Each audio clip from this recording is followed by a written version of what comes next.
Hello friends, welcome to my YouTube channel. ఈ వీడియోలో ఒక చిన్న స్టోరీ చెప్తాను. ఒక చిన్న స్టోరీ మనకి కనువిప్పు కలిగిస్తే ఎలా ఉంటది? ఒక చిన్న స్టోరీ జీవితంలో మనం ఏం మిస్ అవుతున్నామో చెప్తే ఎలా ఉంటది? ఒకసారి ఆలోచించండి. దయచేసి ఈ వీడియో మొత్తం చూడండి. ఎందుకంటే చెప్పాను కదా, ఒక చిన్న స్టోరీ మన జీవితంలో ఏం మిస్ అవుతున్నామో తెలిసేలా చేస్తది. స్టోరీ టైటిల్ వచ్చేసి 'empty chair at the dining table'. Empty chair at the dining table అంటే డైనింగ్ టేబుల్ దగ్గరున్న ఒక ఖాళీ కుర్చీ. డైనింగ్ టేబుల్ దగ్గరున్న ఒక ఖాళీ కుర్చీ. స్టోరీ ఏంటంటే, ఒక బిజినెస్ మ్యాన్ ఉన్నాడంట. ఒక బిజినెస్ మ్యాన్ ఉన్నాడు. ఆ బిజినెస్ మ్యాన్ ఎప్పుడూ తన వర్క్ మీదే ఫోకస్ పెడుతూ ఫ్యామిలీ కోసం ఎక్కువ సంపాదించాలి, ఫ్యామిలీని సంతోషంగా ఉంచాలి, ఎక్కువ సంపాదిస్తే ఎక్కువ డబ్బులొస్తాయి, ఎక్కువ మనీ వస్తది, ఫ్యామిలీ సంతోషంగా ఉంటది అనే ఒక మైండ్ సెట్‌తో తనకున్న టైం మొత్తం తన వర్క్ మీదే పెడుతూ ఉంటాడు. తనకి ఒక 8 సంవత్సరాల అమ్మాయి ఉంది ఇంటి దగ్గర. ఆ 8 సంవత్సరాల అమ్మాయి ఒక ఫైన్ మార్నింగ్ ఒకరోజు తను డ్యూటీకెళ్తున్న టైంలో తన డాడీ దగ్గరికొచ్చి, "డాడీ, మీరు గంటకి ఎంత సంపాదిస్తారు డాడీ" అని అడిగిందంట. ఏం క్వెషన్ అడిగింది? "డాడీ, మీరు గంటకి ఎంత సంపాదిస్తారు" అని అడిగింది. డాడీ కొంచెం సర్ప్రైజ్డ్‌గా ఫీల్ అయ్యాడు. ఏంటి అసలు కొంచెం ఇలాంటి క్వెషన్ అడిగింది అనే విధంగా ఫేస్ పెట్టేసి, ఎందుకసలు ఇలాంటి క్వెషన్ అడిగింది అనేది తనకి డాడీకి అర్థం కాలేదు.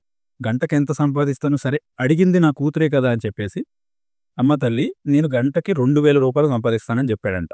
గంటకి రూ. 2000 సంపాదిస్తాను. కూతురు ఆ మాట వినేసి సైలెంట్‌గా తన రూమ్‌కి వెళ్ళింది. తన రూమ్‌కి వెళ్ళి తన పిగ్గీ బ్యాంక్ డబ్బులు దాచుకుంటారు కదా చిన్న పిల్లలు.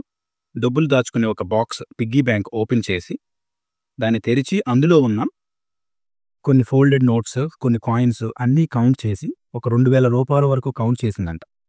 కౌంట్ చేసి తన గుప్పెట్లో పట్టుకొని, ఆ డబ్బులు మొత్తం తన గుప్పెట్లో పట్టుకొని తన తండ్రి దగ్గరికి సాడ్ ఫేస్‌తో వస్తది. వచ్చి ఏమంటదంటే, "డాడీ, ఒక గంటకి నువ్వు రూ. 2000 సంపాదిస్తా అంటున్నావు గదా!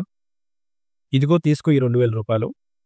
ఈ రూ. 2000 తీసుకొని దయచేసి ఈ రోజైనా సరే మాతో కలిసి భోజనం చేయి డాడీ" అంటదంట. మళ్ళీ చెప్తాను. "ఈ రూ. 2000 తీసుకొని డాడీ, కనీసం ఈ రోజైనా మాతో కలిసి డైనింగ్ టేబుల్‌లో మాతో కలిసి కూర్చొని భోజనం చేయి డాడీ" అంటదంట. ఒక్కసారిగా ఆ తండ్రి చాలా దుఃఖంగా ఫీల్ అయ్యి, ఈ నెలలో నేను ఒక్కసారి కూడా వీళ్ళతో కలిసి భోజనం చేయలేదే అనే ఒక థాట్‌తో చాలా బాధపడతాడు. ఆ నెలలో ఒక్కసారి కూడా తను భోజనం చేయలేదు. ఫ్యామిలీతో కలిసి కూర్చొని చేయలేదు. తన బిజినెస్ పని మీద, తన వర్క్స్ మీద బిజీగా ఉండి, ఫ్యామిలీకి టైం కూడా ఇవ్వలేనంత బిజీ అయిపోయాడు ఆ బిజినెస్ మ్యాన్. తన కూతురు చేసిన చిన్న యాక్ట్, తన కూతురు అలా అనడం వల్ల ఒక్కసారిగా తనకి బాధ కలుగుతది. తను ఫ్యామిలీని ఎంత మిస్ అవుతున్నాడో అర్థమయ్యి, తన కన్నీళ్లతో ఆ డబ్బులు తీసుకొని కూతుర్ని కౌగిలించుకొని ఆ రోజు నుంచి తప్పకుండా డైనింగ్ టేబుల్ దగ్గర ఎంప్టీ చైర్ అనేది ఉండదు. ఆ రోజు నుంచి తప్పకుండా ప్రతిరోజు ఫ్యామిలీతో కూర్చొని, భోజనం టైంకి ఫ్యామిలీతో కూర్చొని ఫ్యామిలీతో టైం స్పెండ్ చేస్తూ ఆ మనిషి తన ఫర్దర్ లైఫ్ నెక్స్ట్ ఉన్న అన్ని డేస్‌ని జీవిస్తూ ఉంటాడు. సో, ఇక్కడ అర్థమైంది ఏంటంటే, ఈ ఒక్క చిన్న విషయం ఎందుకు చెప్పానంటే, అఫ్‌కోర్స్ మనకి తెలిసిందే, అందరికీ తెలిసిన ఫ్యాక్ట్ ఏంటంటే, head man of the house. ఇంట్లో ఆ మగ మనిషి అనేది ఇంటి కోసం సంపాదిస్తూ ఉంటారు. వాళ్ళకి జాబ్స్ గానీ, బిజినెస్ గానీ ఏదైనా ఉండొచ్చు. కానీ వర్క్‌లో పడిపోయి ఫ్యామిలీకి కూడా టైం ఇవ్వలేనంత వర్క్‌లో పడిపోతే మన లైఫ్ చాలా చిన్నది. Life is very short. Life span is very short. జీవితం అనేది చాలా చిన్నది. అల్టిమేట్‌గా మన లైఫ్ ఎండింగ్ డేస్ వచ్చినప్పుడు మనకి ఎంత డబ్బులు మిస్ అయ్యామనేది గుర్తుండదు. ఎన్ని హ్యాపీ మూమెంట్స్ మిస్ అయ్యామనేదే గుర్తుంటది. ఫ్యామిలీతో ఎన్ని హ్యాపీ మూమెంట్స్ మిస్ అయ్యామనే చాలా బాధగా ఉంటది. ఐ థింక్ మీకు అర్థమైందనుకుంటా ఈ పాయింట్. లైఫ్ ఎండింగ్‌లో ఎంత మనీ కోల్పోయామనేది ఎవ్వరికీ గుర్తుండదు. ఎందుకంటే అప్పుడు కావాల్సింది మనకి ప్రేమ, మమకారం, ఒక తోడు గదా! సో, ఫ్యామిలీతో గడపలేని క్షణాలు గుర్తు తెచ్చుకొని బాధపడటం కన్నా, మనకు టైం ఉన్నప్పుడు ఫ్యామిలీతో హ్యాపీగా స్పెండ్ చేస్తూ, మనకున్న టైంని ఫ్యామిలీతో గడుపుతూ హ్యాపీగా ఉంటూ, ఉన్న జీవితాన్ని గడిపితే దానికన్నా ఆనందం ఇంక వేరే ఉండదు. దానికన్నా సంతోషం సంపాదించిన డబ్బులో కూడా రాదు అల్టిమేట్‌గా.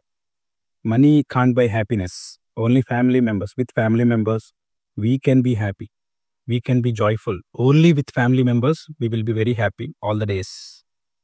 సో, నేనిప్పుడు చెప్పిన స్టోరీ చిన్నది కావచ్చు, కానీ దాని యొక్క దాని వెనకాల ఉన్న థాట్స్ చాలా పెద్దవి.